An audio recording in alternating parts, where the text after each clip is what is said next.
नमस्कार, मैं सोनी ओझा स्वागत करती हूं आपका NN24 न्यूज में। बढ़ते हैं आज की प्रमुख खबरों की ओर।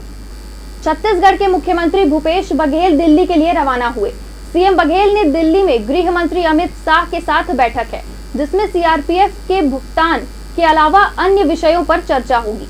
मुख्यमंत्री के साथ अपर मुख्य सचिव सुब्रत साहू, डीजीपी अशोक जुनेजा और आईजी आनंद छाबड़ा रवाना हुए। मुख्यमंत्री भूपेश बघेल ने दिल्ली रवाना होने से पहले एयरपोर्ट में पत्रकारों से चर्चा की, जहां बिजली दर और महंगाई पर उन्होंने कहा कि बिजली के दाम नियामक आयोग तय करेगा।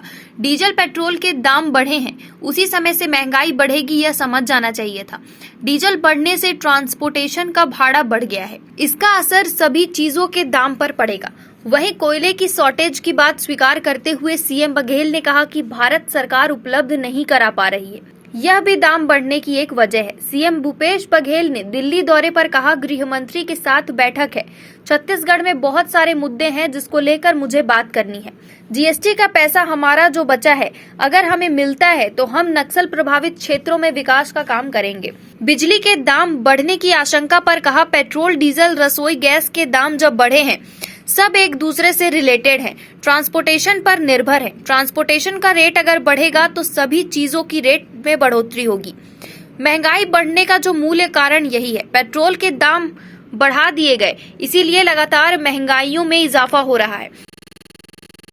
छत्तीसगढ़ में बहुत सारे मुद्दे हैं जिसे लेकर मुझे बात करनी है, जिसमें एक तो हमारे जीएसटी का मामला है, क्योंकि वो पैसा मिलेगा तो हम वो जो नक्सल प्रभावित क्षेत्र है वहाँ विकास के काम करेंगे, लोगों को रोजगार के लिए काम करेंगे।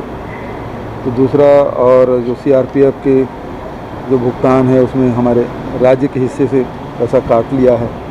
तो ऐसे 3-4 मुद्दे हैं जिसको लेकर मैं उनसे बात करूँगा। ये तो शुरू से जो डीजल, पेट्रोल और रसोई गैस की कीमत बढ़ा, उसी समय समझ आना चाहिए था।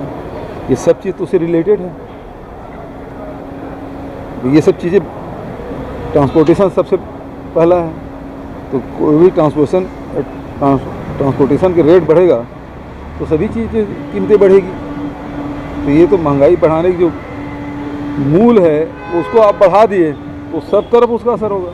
विकास के लिए वही तो मुश्किल है। वही बस्तर के 7 जिले हैं,